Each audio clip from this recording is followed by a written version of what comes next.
غزوہ احد کے فوراً بعد جیسے کہ میں نے عرض کیا تھا کہ اس کا بھی امکان تھا کہ کفار جو ہیں وہ پھر مدینہ کا رخ کرتے اور اپنے اس فتح کو منطقی انجام تک پہنچانے کی کوشش کرتے، لیکن اس سارے کے بعد انہوں نے اپنے جو ہے وہ لشکر اس کو سمیٹا اور واپسی کا رخ اختیار کیا۔ اور ظاہر بات ہے کہ یہ اللہ تعالیٰ ہی ہے کہ دلوں کو پھیرتا ہے۔ نبی اکرم صلی اللہ علیہ وسلم کو یہ خیال تھا کہ ہو سکتا ہے کہ بعد میں انہیں خیال آئے، ابو سفیان جو کفار کے لشکر کے سب سپہ سالار تھے، کہ انہیں بعد میں خیال آئے گا کہ ہم سے غلطی ہوئی کہ ہم چھوڑ کر ادھورا کام چھوڑ کر آ گئے، تو اے مسلمانوں اب جس حال میں بھی ہو ان کا پیچھا کرو۔ چنانچہ زخموں سے چور تھے، صدمے سے نڈھال تھے مسلمان، لیکن اللہ کے رسول صلی اللہ علیہ وسلم کی پکار پر لبیک کہتے ہوئے مسلمان آگے بڑھے اور انہوں نے پیچھا کیا۔ اور بعد میں واقعتاً ابو سفیان کو خیال آیا، حمراء الاسد کے ایک مقام پر پہنچ کر اسے خیال آیا کہ ہم سے غلطی ہوئی، ہمیں تو واپس جانا چاہیے، لیکن پھر اسے خبر ملی کہ مسلمان تو ان کا تعاقب کر رہے ہیں، چنانچہ اپنا وہ خیال چھوڑا اور واپس مکے کی طرف وہ روانہ ہو گئے۔ یہ ہے مسلمانوں کی مدح کی جا رہی ہے کہ زخموں سے چور ہونے کے باوجود اور صدمے سے نڈھال ہونے کے باوجود اللہ کے رسول نے جب پکارا ہے، اور وہ پکار صرف اللہ کے رسول کی نہیں تھی، اللہ کی بھی تھی، الذین استجابوا للہ والرسول، رسول کی پکار اللہ کی پکار تھی، تو لبیک کہتے ہوئے آگے بڑھے اور تعاقب کیا۔ ایسے لوگوں کے لیے اجر عظیم ہے، کے لیے بہت ہی مدح آئی ہے یہاں پر۔ الذین قال لهم الناس ان الناس قد جمعوا لكم، وہ لوگ کہ جن سے کہا لوگوں نے کہ دیکھو تمہارے لیے دشمن نے بڑا سامان تیار کیا ہے، بڑی تیاری کی ہے، فخشوہم، تو ڈرو ان سے، فزادہم ایمانا، اس سے ان کے ایمان میں اضافہ ہوا، وقالوا حسبنا اللہ ونعم الوکیل، اور انہوں نے کہا کہ کافی ہے اللہ ہمارے لیے، اور کیا خوب ہے وہ کام بنانے والا کارساز، سب کچھ اس کے ہاتھ میں ہے۔ یہ توحیدی کلمہ ہے، اللہ پر ایمان اور توکل کے اعتبار سے بہت بلند پایا کلمات میں سے ہے، حسبنا اللہ ونعم الوکیل۔ فانقلبوا بنعمۃ من اللہ وفضل، تو وہ لوٹے، مسلمان واپس آئے اللہ کے فضل اور اس کے احسانات کے ساتھ۔ لم یمسسہم سوء، انہیں کوئی گزن تک نہیں پہنچا۔ اس آیت کے بارے میں مفسرین کی ایک رائے یہ ہے کہ اس وقت ابو سفیان یہ کہہ کر گیا تھا کہ اگلے سال ہم پھر آئیں گے اور بدر پہ لڑائی ہوگی، جاتے ہوئے کہہ کے گیا تھا، تو یہ اگلے سال پھر مسلمان جو ہیں تیار ہو کر نبی صلی اللہ علیہ وسلم نے کہا کہ نکلو اور ہم پہنچیں گے، اور حضور صلی اللہ علیہ وسلم مسلمانوں کے ساتھ وہاں پہنچے۔ اگرچہ مشرکین نے بڑی کوشش کی، پروپیگنڈا کیا کہ مسلمانوں کو ڈرائیں کہ ہم نے بڑی تیاری کر رکھی ہے، لیکن اس کے باوجود مسلمانوں نے کہا کہ ہمارا بھروسہ تو اللہ کی ذات پر ہے۔ چنانچہ مسلمان وہاں پہنچے، ابو سفیان کو ہمت نہیں ہوئی آنے کی، تو وہاں نبی صلی اللہ علیہ وسلم نے کچھ دن قیام کیا، آس پاس کے قبائل مسلمان ہو گئے، اور آپ وہاں سے بغیر کوئی سوئی چبھے ہوئے بھی مسلمان خیریت سے واپس آ گئے۔ لم یمسسہم سوء، انہیں کوئی گزند نہیں پہنچا۔ واتبعوا رضوان اللہ، انہوں نے پیروی کی اللہ کی رضا کی، اللہ کی مرضی کو انہوں نے ترجیح دی ہے، اولویت دی تھی۔ واللہ ذو فضل عظیم، اللہ بڑے فضل والا ہے۔ انما ذالکم الشیطان یخوف اولیاءہ، یہ شیطان ہے جو ڈراتا ہے تمہیں اپنے دوستوں سے۔ شیطان کے دوست کون ہیں؟ مشرکین ہیں، منافقین ہیں، یہود ہیں، تو شیطان تمہیں ڈرا رہا ہے ان کے ذریعے سے۔ فلا تخافون، تو تم ان سے خوف زدہ مت ہونا، وخافونی ان کنتم مومنین، اور مجھ سے ڈرو اگر تم واقعی صاحب ایمان ہو۔ ولا يحزنك الذين يسارعون في الكفر، اور اے نبی آپ کو غم میں نہ ڈالیں، پریشان نہ کریں وہ لوگ کہ جو کفر کی راہ میں بھاگ دوڑ کرتے ہیں، بڑی ایکٹیویٹی ہے، سرگرمی ہے، آنیاں جانیاں ہیں۔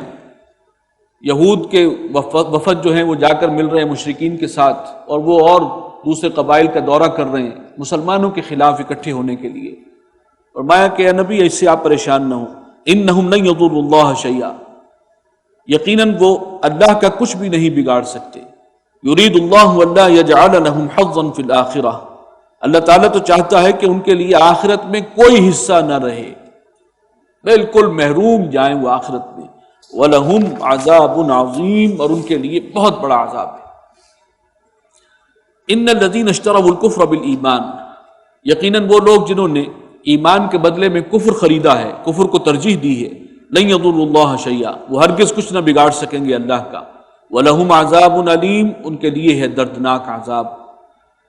وَلَا يَحْسَبَنَّ الَّذِينَ كَفَرُوا أَنَّمَا نُمْلِي لَهُمْ خَيْرٌ لِأَنفُسِهِمْ، اور ہرگز گمان نہ کریں یہ کافر کہ ہم جو انہیں ڈھیل دے رہے ہیں، موقع دے رہے ہیں، ان کی رسی دراز کر رہے ہیں، کہ یہ ان کے لیے کوئی خیر ہے، کوئی بہتری ہے اس میں، وہ یہ نہ سمجھیں کہ ہم کامیاب ہو رہے ہیں، یہ تو اللہ کی طرف سے ڈھیل ہے، رسی دراز کی جا رہی ہے۔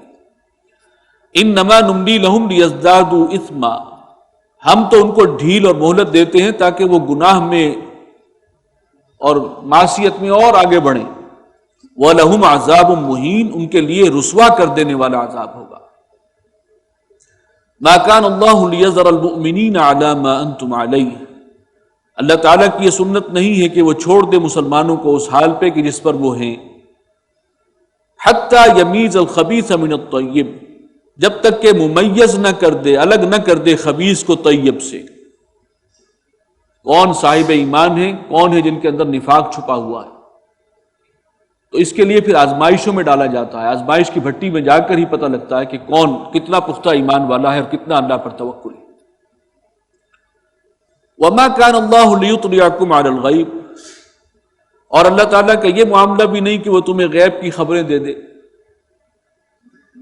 اس میں اصل میں یہ ایک اعتراض کیا گیا، یا ایک اعتراض کا امکان ہو سکتا تھا کہ کوئی یہ کہے کہ یہ بتانے کے لیے کہ کون واقعی صاحب ایمان ہے اور کس کے دل میں نفاق ہے، اتنی مشکل آزمائشوں سے جو گزارا جا رہا ہے، اس کی بجائے اللہ تعالیٰ ایک لسٹ کیوں نہیں جاری کر دیتا کہ فلاں فلاں منافق ہے، ہمیں کیوں نہیں اطلاع دے دیتا؟ وَمَا كَانَ اللَّهُ لِيُطْلِعَكُمْ عَلَى الْغَيْبِ، یہ بھی اللہ کا طریقہ نہیں ہے کہ غیب پر تمہیں مطلع کرے۔ وَلَكِنَّ اللَّهَ يَجْتَبِي مِن رُّسُلِهِ مَن يَشَاءُ، بلکہ یہ تو اللہ تعالیٰ چھانٹتا ہے، پسند کر لیتا ہے اپنے رسولوں میں سے جس کو چاہتا ہے، یعنی رسولوں پر وحی آتی ہے، اور اگر غیب کا کچھ حصہ ملتا ہے تو انہیں ملتا ہے۔ ہر آدمی کو غیر کی خبر سے مطلع کرنا یہ اللہ کی سنت نہیں ہے، اللہ کا طریقہ نہیں ہے۔ اسی طرح آزمائشوں سے گزر کر پتہ چلتا ہے کہ کون کتنے پانی میں۔ فَآمِنُوا بِاللَّهِ وَرُسُلِهِ، پس تم ایمان پختہ رکھو اللہ پر اور اس کے رسولوں پر۔ وَإِن تُؤْمِنُوا وَتَتَّقُوا فَلَكُمْ أَجْرٌ عَظِيمٌ، اور اگر تم ایمان پر قائم رہے اور تقوی کی روش اختیار کی تو تمہارے لیے بہت بڑا اجر ہے، بہت بڑا ثواب ہے۔ وَلَا يَحْسَبَنَّ الَّذِينَ يَبْخَلُونَ بِمَا آتَاهُمُ اللَّهُ مِنْ فَضْلِهِ هُوَ خَيْرًا لَهُمْ، اور وہ لوگ کہ جو بخل کرتے ہیں اس مال میں کہ جو اللہ تعالیٰ نے انہیں عطا کیا، وہ ہرگز یہ خیال نہ کریں کہ یہ ان کے حق میں بہتر ہے۔ کچھ لوگ ہیں جو اللہ کی راہ میں انفاق کر رہے ہیں خوب دل کھول کر، اور کچھ ہیں کہ جو بہت ہی سنبھال کے رکھے ہوئے اپنا مال، بخل کا مظاہرہ کر رہے ہیں، اور وہ سمجھ رہے ہیں کہ ہم جو ہیں ہماری پالیسی بڑی اچھی ہے، ہم نے دیکھو مال سنبھال کر رکھا ہوا ہے، بچا کر رکھا ہوا ہے، آئندہ کے لیے، مستقبل کے لیے، اپنی اولاد کے لیے۔ تو فرمایا کہ ہرگز یہ نہ سمجھے کہ یہ بہتر کام کر رہے ہیں وہ، بل ہوا شر لہم، یہ ان کے لیے شر ہے، یہ ان کا عمل۔ سیطوقون ما بخلوا به یوم القیامہ، ان قریب توق بنا کر ڈالا جائے گا وہ سارا مال جس میں انہوں نے بخل کیا تھا، قیامت کے دن یہ ان کے گردن کے توق بنیں گے۔ وَلِلَّهِ مِيرَاثُ السَّمَاوَاتِ وَالْأَرْضِ، اور آسمانوں اور زمین کی میراث تو اللہ ہی کی ہے، ہر شے کا اصل مالک تو وہ ہے، اور سب کچھ اسی کے لیے رہ جائے گا۔ وَاللَّهُ بِمَا تَعْمَلُونَ خَبِيرٌ، اور جو کچھ تم کرتے ہو اللہ اس سے باخبر ہے۔ لَقَدْ سَمِعَ اللَّهُ قَوْلَ الَّذِينَ قَالُوا، یقیناً سن لی ہے اللہ نے ان لوگوں کی بات جنہوں نے کہا کہ ان اللہ فقیر ونحن اغنیاء، اللہ تعالیٰ تو فقیر محتاج ہے اور ہم غنی ہیں۔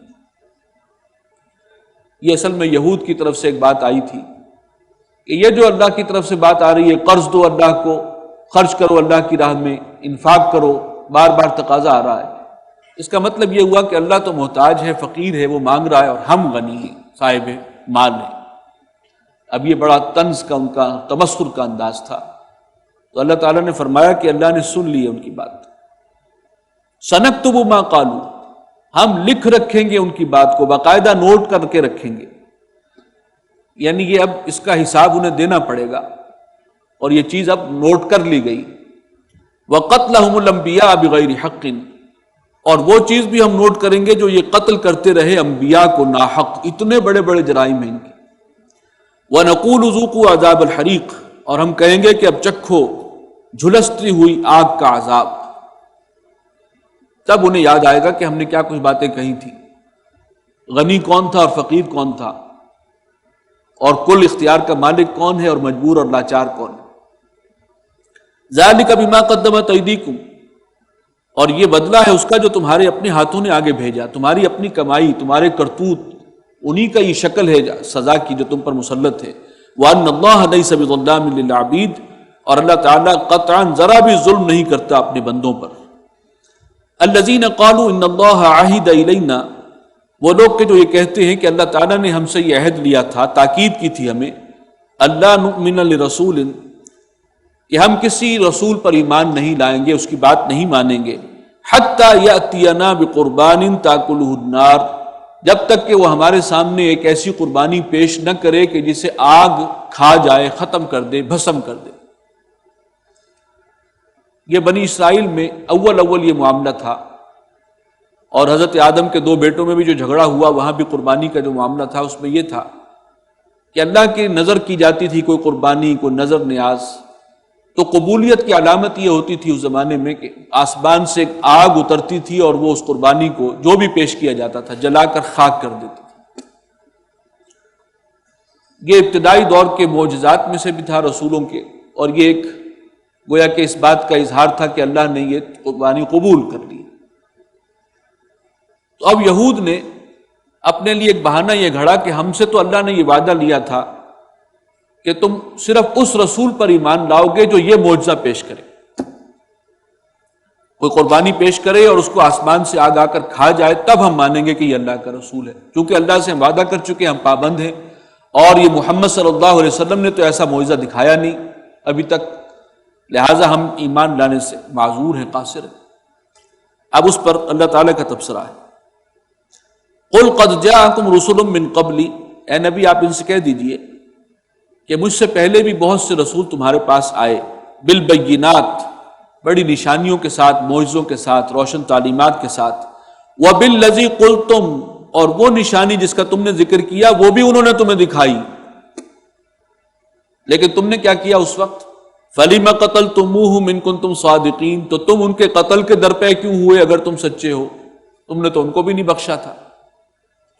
تو اصل مسئلہ یہ نہیں ہے، خوئے بدرا بہانہ بسیار، وہ ماننا نہیں چاہتے، وہ حسد کی وجہ سے، تکبر کی وجہ سے، اور مختلف عذر پیش کر رہے ہیں، مختلف قسم کے جو ہے بہانے تراش رہے ہیں. ورنہ وہ رسول بھی تمہارے پاس آئے ہیں جنہوں نے یہ نشانی پیش کی اور تم ان کے قتل کے درپے ہو گئے بجائے اس کے کہ ان کی بات مانتے. تو اصل خرابی تمہارے اندر. فَلِمَ قَتَلْتُمُوهُمْ إِن كُنتُمْ صَادِقِينَ، تو تم ان رسولوں کو کیوں قتل کرنے کے درپے ہوئے اگر تم سچے ہو. فَإِن كَذَّبُوكَ، تو اے نبی اگر یہ آپ کو جھٹلائیں، فَقَدْ كُذِّبَ رُسُلٌ مِّن قَبْلِكَ، تو یہ تو ان کی پرانی عادت ہے، بہت سے رسولوں کو جھٹلا چکے ہیں یہ آپ سے پہلے بھی. جَاءُوا بِالْبَيِّنَاتِ وَالزُّبُرِ وَالْكِتَابِ الْمُنِيرِ، اور وہ رسول لائے تھے بڑی بڑی نشانیاں، صحیفے اور روشن کتاب. کل نفس ذائقۃ الموت، ہر ذی نفس کو موت کا مزہ چکھنا ہے، یہ اپنی موت کو بھولے ہوئے. اور جو لوگ بھی اللہ کے احکامات کو اہمیت نہیں دیتے اصل میں وہ اپنی موت ہی کو بھولے ہوئے. وَإِنَّمَا تُوَفَّوْنَ أُجُورَكُمْ يَوْمَ الْقِيَامَةِ، اور تمہیں پورا پورا مل جائے گا تمہارے اجر، دونوں شکلوں میں، گناہگاروں کو سزا، نیکوکاروں کو جزا، پورا پورا دے دیا جائے گا قیامت کے دن. اب اس میں امپلائیڈ ہے کہ دنیا دار الامتحان ہے، اس امتحان کا نتیجہ وہاں نکلے گا اور وہاں پر سزا ملے گی یا اللہ کی طرف سے بہترین جزا ملے گی. فَمَنْ زُحْزِحَ عَنِ النَّارِ، اور سزا کی شکل کیا ہے؟ وہ جہنم ہے، جہنم کی آگ. اس امتحان میں کامیاب کون ہے کیا وہ شخص کامیاب ہے جس نے دنیا میں بڑی ترقی کی ہے؟ ایک چھابڑی والا تھا اور اس کے بعد جب مرا ہے تو اس کی 10 ملین تھی، بڑا کامیاب ہے؟ یا بل گیٹ بہت کامیاب ہے؟ یا لائک دس اور جس قسم کے لوگ؟ کامیاب صرف وہ ہے فمن زحزح عن النار، جو وہاں پر جہنم کی آگ سے جسے بچا لیا گیا، وادخل الجنہ، اور جس کو جنت میں داخل کر دیا گیا، فقد فاز، وہی ہے کامیاب۔ بس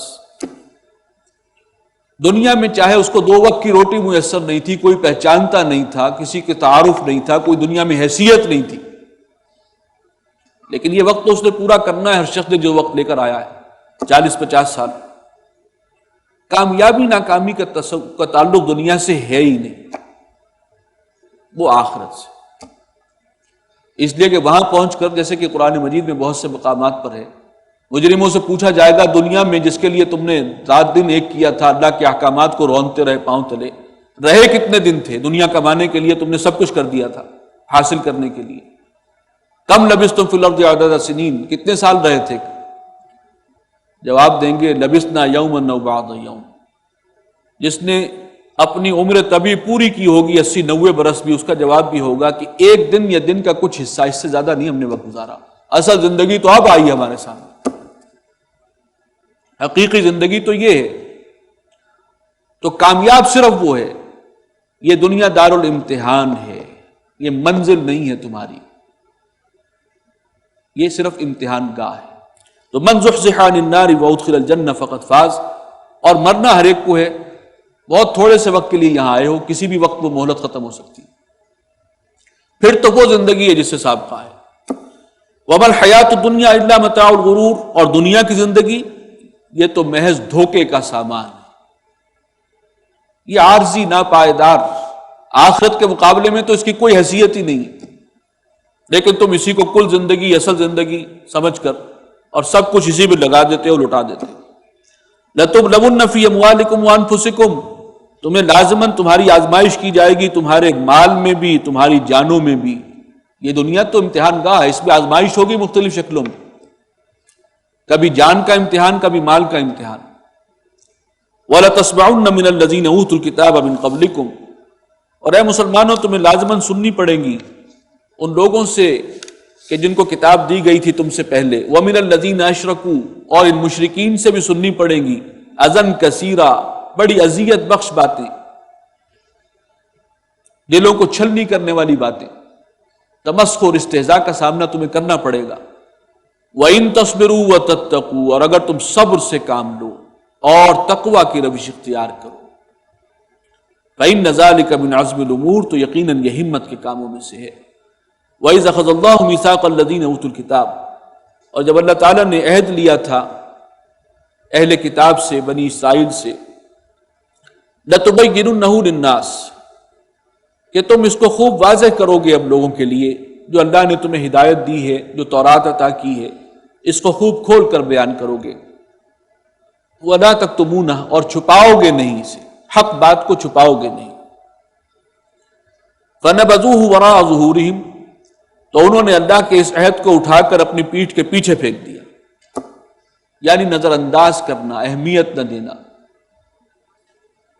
وَاشْتَرَوْا بِهِ ثَمَنًا قَلِيلًا، اور اس کے بدلے میں تھوڑی سی قیمت وصول کر لی، دنیا کے چند ٹکوں کے اوپر راضی ہو گئے اور اللہ کا عہد توڑ دیا۔ فَبِئْسَ مَا يَشْتَرُونَ، کیا ہی برا سودا ہے جو انہوں نے کیا ہے، کتنی بری خریداری ہے جو انہوں نے کی۔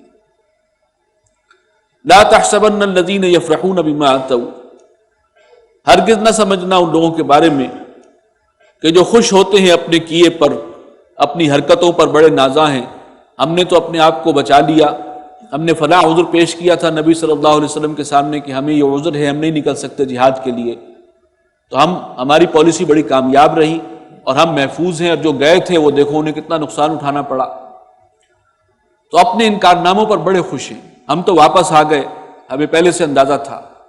وَيُحِبُّونَ أَن يُحْمَدُوا بِمَا لَمْ يَفْعَلُوا، اور وہ چاہتے ہیں کہ ان کی تعریف کی جائے ان کاموں پر بھی جو انہوں نے نہیں کیے، ہر اچھے کام کا کریڈٹ بھی لینا چاہتے ہیں، یہ منافقانہ اور مریضانہ ایک سوچ، ذہنیت۔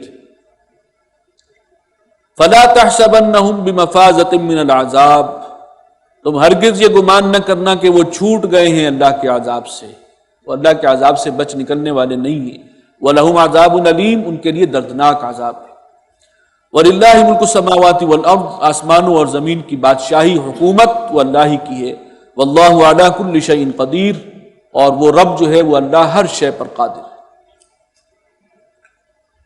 اس کے بعد آخری رکوع ہے سورہ مبارکہ کا، اور یہ بہت جامع مقام ہے۔ یہ آیات جو ہم پڑھیں گے نبی اکرم صلی اللہ علیہ وسلم کو بہت محبوب تھی۔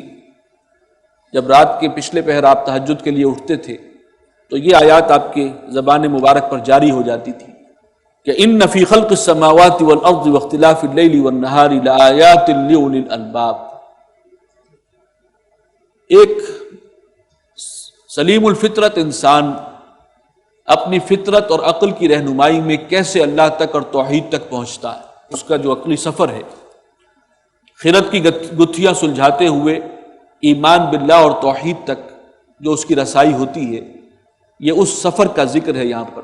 ان فی خلق السماوات والارض، بے شک آسمان اور زمین کی تخلیق میں، خلقت میں، واختلاف اللیل والنہار، اور رات دن کے آگے پیچھے آنے میں، الٹ پھیر میں، لآیات لأولی الالباب، یقیناً نشانیاں ہیں ہوش مند لوگوں کے لیے، ان لوگوں کے لیے کہ جو اپنی عقل کو استعمال کرتے ہیں اور فطرت کے اشاروں کا بھی خیال رکھتے ہیں۔ یعنی آفاق و انفس میں انسان غور کرے، مظاہر فطرت پر نگاہ ڈالے، آسمان اور زمین کی خلقت، اور پھر دن اور رات، سورج اور چاند، ہواؤں کا چلنا۔ یہ آیت زیادہ تفصیل کے ساتھ یہ موضوع سورہ بقرہ کے 20ویں رکوع میں آیا تھا۔ ان سب میں اللہ کی نشانیاں ہیں، ایک انسان ان پر غور کر کے اور رب کو پہچانتا ہے کہ ان مظاہر فطرت کے پردے کے پیچھے مسبب الاسباب ہے جو چھپا ہوا ہے۔ وہ جو کہا کسی نے کہ ردائے لالہ گل پردہ ماہو انجم، جہاں جہاں وہ چھپے ہیں عجیب عالم ہے۔ ہر شے میں اللہ کی قدرت، خلاقی اور صنائی کے اسے نمونے اور نشانیاں نظر آتی ہیں، اور وہ اس نتیجے پر پہنچتا ہے کہ اس کائنات کو چلانے والا، اس کا منتظم، اس کا خالق، اس کا مصور ایک ہی کوئی ذات ہے، ایک کنٹرول ہے، اس پہ جو ہم آہنگی ہے، جو توافق ہے، ہارمنی ہے۔ تو توحید تک وہ اپنے عقل و فطرت کی رہنمائی میں انسان پہنچتا ہے جب آفاق میں غور کرے۔ تو ان فی خلق السماوات والارض واختلاف اللیل والنہار، یہ عقلی سفر ہے۔ ابھی کسی نبی کی دعوت نہیں پہنچی، کوئی اللہ کی کتاب، آسمانی ہدایت اس کے سامنے نہیں آئی، لیکن ایک شخص توحید تک پہنچ جاتا ہے۔ الذین یذکرون اللہ قیاما وقعودا، وہ لوگ کہ جو پھر ذکر کرتے ہیں اللہ کا، وہ اللہ تک رسائی ہو گئی، پہچان لیا، اس کی صفات بھی بہت کچھ سمجھ میں آ گئی، اب اسی کا ذکر کرتے ہیں۔ کھڑے ہوئے، قیاما وقعودا وعلی جنوبہم، کھڑے ہوئے اور بیٹھے ہوئے اور کروٹ کے بل یعنی لیٹے ہوئے، اس خالق کائنات، وہ رب کائنات، اس کو پہچان کر اب اس کا ذکر کرتے ہیں صبح و شام۔ وَيَتَفَكَّرُونَ فِي خَلْقِ السَّمَاوَاتِ وَالْأَرْضِ، اور آسمان اور زمین کی اس پیدائش میں، تخلیق میں، خلقت میں اپنا غور و فکر جاری رکھتے ہیں، تو ایک نتیجے تک اور پہنچ جاتے ہیں۔ رَبَّنَا مَا خَلَقْتَ هَذَا بَاطِلًا، پروردگار یہ سب کچھ تو نے بیکار پیدا نہیں کیا، اس کائنات میں کوئی شے بے مقصد نہیں ہے، ایک گھاس کا تنکا بھی بے مقصد نہیں ہے، ہر شے، اور یہ جتنا آپ کا سائنسی علم آگے بڑھ رہا ہے اتنی ہی یہ بات زیادہ پختہ ہو رہی ہے، یہ کوئی شے بیکار اور مقصد نہیں ہے اس کائنات میں۔ تو پھر انسانی زندگی کا کوئی مقصد نہیں ہے، یہ انسان جو اس کائنات میں اس بارات کا دولہا ہے، یہ جس کے ہاتھ، جس کی لاٹھی، اس کی بھینس، ان بنیادوں پر، ان اصولوں پر زندگی گزارتا ہے، جس کے ہاتھ میں اختیار آ گیا، اقتدار آ گیا، وہ دوسروں کا خون چوستا ہے، دوسروں پر ظلم کرتا ہے، زیادتی کرتا ہے، ان کا استحصال کرتا ہے۔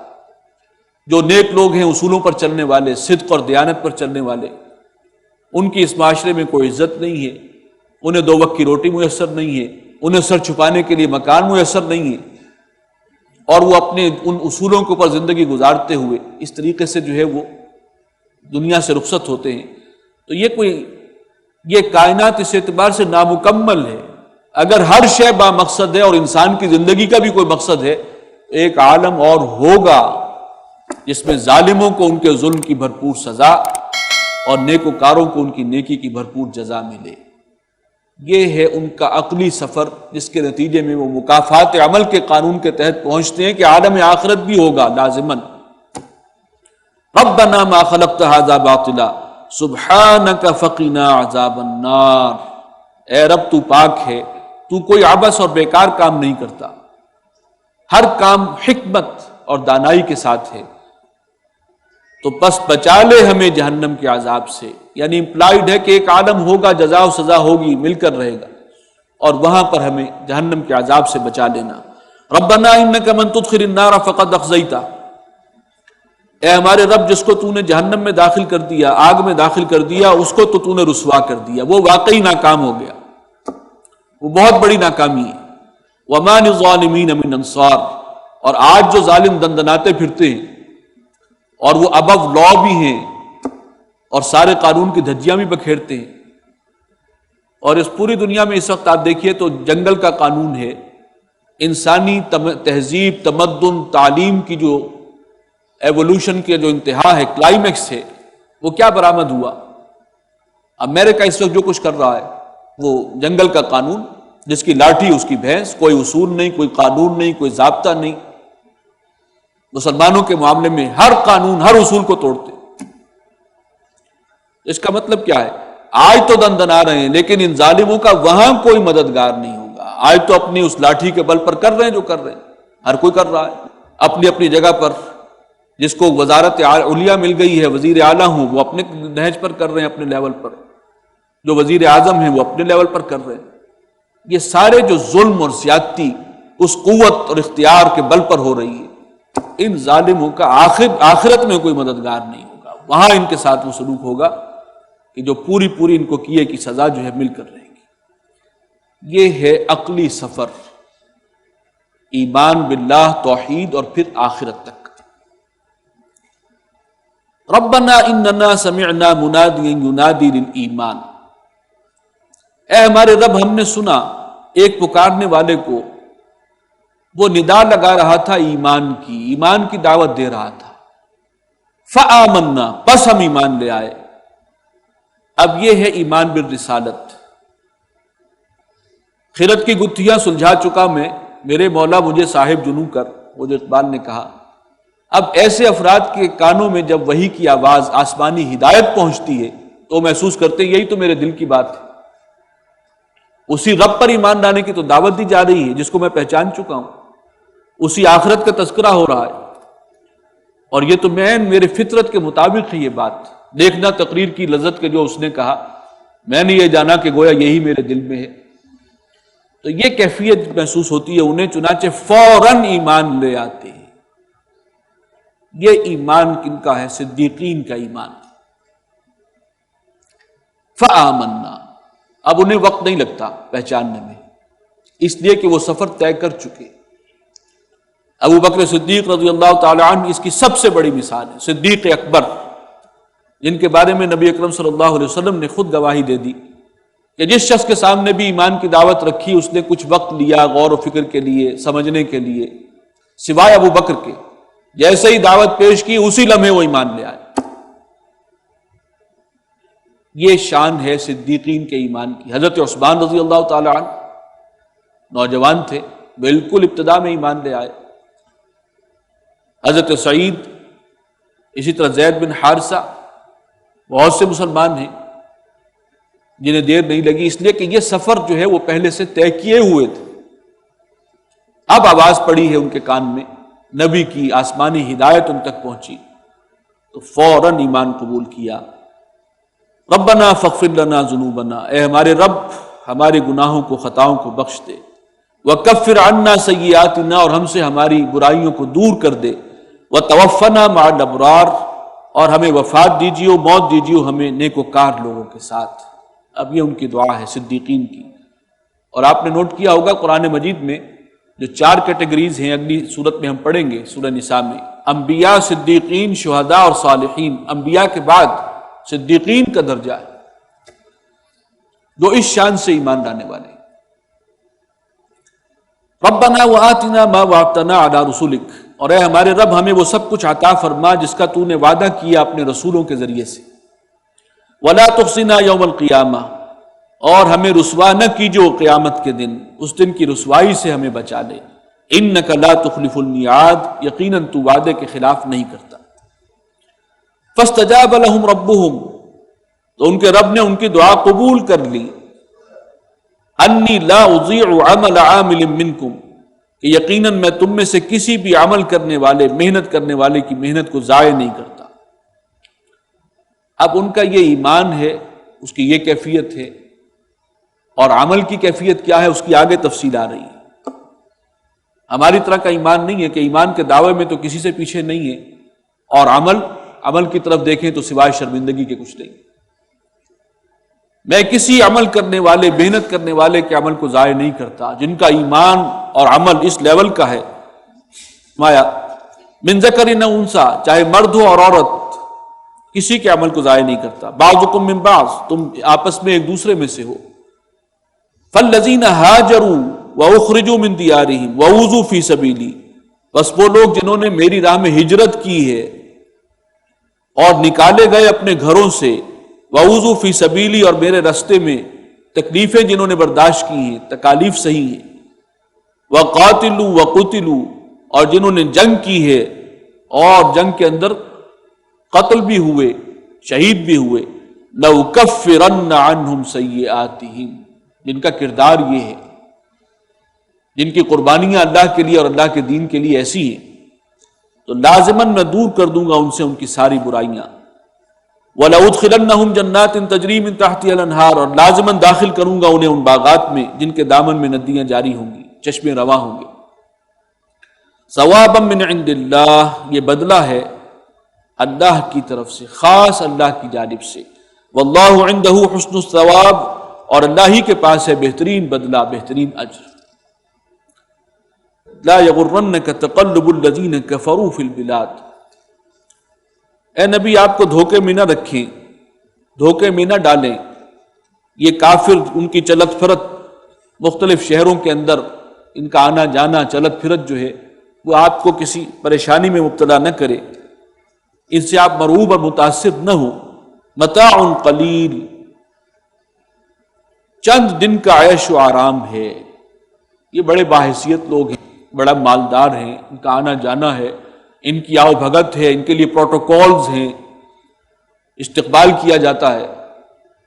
اور اب ہمارے ساتھ جو کچھ ہو رہا ہے، آسمان امریکہ سے جو فرشتے نازل ہوتے ہیں تھوڑے تھوڑے عرصے کے بعد، وہاں سے وہی لے کر واشنگٹن سے، اور وہ پیغامات ہمارے لیے لے کر آتے ہیں، ان کے پروٹوکول دیکھیے آپ، جب چاہیں آ جائیں۔ یہ جو آنیاں جانیاں ہیں اور یہ چلت پھرت ہے ان کافروں کی، یہ آپ کو کسی دھوکے میں، آپ ان کے روب میں مت آئیے۔ متاع قلیل، یہ دنیا چند روزہ دنیا کا عیش و سامان ہے، برتنے کا سامان ہے۔ ثم مأواہم جہنم، پھر ان کا ٹھکانہ جہنم ہے، وبئس المہاد، اور وہ بہت ہی برا ٹھکانہ۔ لیکن الذین اتقوا ربہم، لیکن وہ لوگ جنہوں نے اپنے رب کا تقوی اختیار کیا، لہم جنات تجری من تحتها الانہار خالدین فیہا، ان کے لیے وہ باغات ہیں جن کے دامن میں ندیاں جاری ہوں گی، اور وہ رہیں گے انہی میں ہمیشہ۔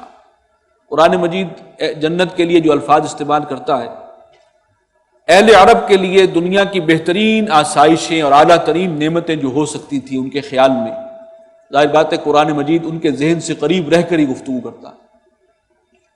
مکے کے رہنے والے، ان کے لیے طائف، وہاں پر کسی کی جائیداد ہو اور وہاں پر کسی کی کھیتی ہو، انگوروں کے باغات ہوں، اور وہاں کوئی ندی اور چشمہ بھی ہو، وہ اعلیٰ ترین نعمت سمجھتے تھے۔ تو وہ جو بھی تمہارے ذہن میں اعلیٰ ترین نعمت کا تصور ہے، ویسے بھی آپ دنیا میں بھی دیکھیں گے تو جو لوگ بھی بہترین جگہوں پر جاتے ہیں، وہ لینڈسکیپ جو ہے پہاڑی علاقوں کا، وہ سب سے زیادہ خوبصورت اور اٹریکٹیو شمار ہوتا ہے، اور وہ آئیڈیل ہے کہ ایسے علاقوں میں کسی کے پاس زمینیں ہوں اور بہترین ولاز ہوں، اور اسی سے اٹریکٹ آپ کو کرتے بھی ہیں، مری کے اندر آئیے اور ولا حاصل کیجیے اور فلاں اور فلاں، اور وہاں پر ہر قسم کے میوے، پھل، یہ ساری چیزیں ہوں۔ یہ ہے کہ جو تمہارے ذہن میں جو بھی تصور ہے اعلیٰ ترین نعمتوں کا، وہ سب کچھ تمہیں وہاں پر ملے گا۔ اصل بات یہ ہے۔ چنانچہ سورہ حامیم سجدہ میں ہے کہ وَلَكُمْ فِيهَا مَا تَشْتَهِي أَنفُسُكُمْ، تمہارے دل میں جس چیز کی بھی خواہش ہوگی وہ سب کے سب وہاں ملے گی، وَلَكُمْ فِيهَا مَا تَدَّعُونَ، اور جو تم طلب کرو گے مزید اپنے اپنے ذہنی سطح اور ذہنی ظرف کے مطابق وہ اشیاء بھی حاضر کر دی جائیں گی۔ اور اس پر مستزاد سورہ سجدہ میں یہ فرمایا کہ اللہ تعالیٰ نے اپنے وفادار بندوں کی آنکھوں کی ٹھنڈک کے لیے کیا کچھ چھپا کر رکھی ہوئی ہیں نعمتیں، یہ سرپرائز بھی وہ وہاں دے گا۔ ان تک کسی انسان کی ذہن کی رسائی ہی نہیں ہو سکتی دنیا میں رہتے ہوئے، نہ کسی آنکھ نے دیکھا، نہ کسی کان نے ان کے بارے میں سنا، نہ کسی کے ذہن اور قلب کی رسائی ہے وہاں تک کہ وہ تخیل بھی کر سکے ان کا، وہ نعمتیں ہیں۔ تو یہ ہے اصل میں جنت، اور وہ ابدی ہے۔ لیکن سمجھانے کے لیے جو الفاظ بار بار آتے ہیں کہ لہم جنات تجری من تحتها الانہار، ان کے لیے وہ باغات ہوں گے جن کے دامن میں ندیاں اور چشمے رواں ہوں گے، خالدین فیہا، وہ رہیں گے اسی میں ہمیشہ، نزلا من عند اللہ۔ اور یہ جو نعمتیں ہیں جن کا ذکر قرآن میں اس انداز سے آیا، جنت، اس کی نعمت، میوے اور وہ شہد کی نہریں اور دودھ کی نہریں، یہ ساری چیزیں کیا ہیں؟ نزلا من عند اللہ، یہ ابتدائی مہمانی ہے اللہ کی طرف سے۔ وما عند اللہ خیر للابرار، جو اللہ کے پاس ہے وہ تو بہت بہتر ہے نیکوکاروں کے لیے۔ یعنی اصل تواضع اور ضیافت کا جو اہتمام ہے وہ اس کے بعد ہے، جہاں تک تمہاری رسائی ہے ہی نہیں، لہذا بتانے کا ہم اس کو ویژوائز ہی نہیں کر سکتے یہاں رہتے ہوئے، تو اس کو چھپا کر رکھا گیا۔ وَإِنَّ مِنْ أَهْلِ الْكِتَابِ، اور اہل کتاب میں سے وہ بھی ہیں، لَمَنْ يُؤْمِنُ بِاللَّهِ وَمَا أُنزِلَ إِلَيْكُمْ وَمَا أُنزِلَ إِلَيْهِمْ، کہ جو ایمان رکھتے ہیں اللہ پر اور اس پر بھی جو اے مسلمانوں تمہاری طرف نازل کیا گیا، اور اس پر بھی ان کا ایمان ہے جو ان کی طرف نازل کیا گیا، یعنی تورات، انجیل، قرآن۔ خاشعین للہ، وہ اللہ کے آگے عاجزی اختیار کرنے والے ہیں، اللہ سے ڈرنے والے ہیں۔ لا یشترون بآیات اللہ ثمنا قلیلا، وہ اللہ کی آیات کے عوض تھوڑی سی قیمت قبول نہیں کرتے، وہ اپنا ایمان نہیں بیچتے دنیا کے تھوڑے سے فائدے اور منافع کے لیے۔ اولئک لہم اجرہم عند ربہم، یہ وہ لوگ ہیں جن کا اجر، جن کا ثواب، اجر محفوظ ہے ان کے رب کے پاس۔ ان اللہ سریع الحساب، اللہ تعالیٰ جلد حساب لے لینے والا ہے۔ یا ایھا الذین آمنوا اصبروا وصابروا ورابطوا، اب آخری آیت ہے سورہ مبارکہ کی، اور مسلمانوں سے 4 تقاضے کیے گئے۔ اہل ایمان اصبروا، صبر کرو، برداشت کرو، وصابروا، اور دشمن کے مقابلے میں ثابت قدم رہو، استقامت کا مظاہرہ کرو، ڈھیلے مت پڑو، ان کے دباؤ میں مت آؤ۔ ورابطوا، اور چوکنے رہو، مستعد رہو دشمن کی سازشوں سے، ان کی حملوں سے۔ خاص طور پر چونکہ غزوہ احد کا تفصیلی ذکر آیا اور دشمنوں کی سازشیں اور ان کی حملے، اس تناظر میں یہ ایک خصوصی تاکید ہے کہ صبر کرو، استقامت کا مظاہرہ کرو اور مستعد رہو۔ اور آخری، last but not the least, واتقوا اللہ، یہ بار بار حکم، اللہ کا تقوی اختیار کرو، تمہاری زندگی گزرے اللہ اور رسول کی اطاعت کے سائے میں، ہر معاملے میں اللہ کا حکم سر آنکھوں پر، لعلکم تفلحون، تاکہ تم فلاح پاؤ، کامیابی سے ہمکنار ہو سکو۔ اللہم ربنا اجعلنا منہم، پروردگار ہمیں ان لوگوں میں شامل فرمائے۔ بارک اللہ لی ولکم فی القرآن العظیم ونفعنی وإیاکم بالآیات والذکر۔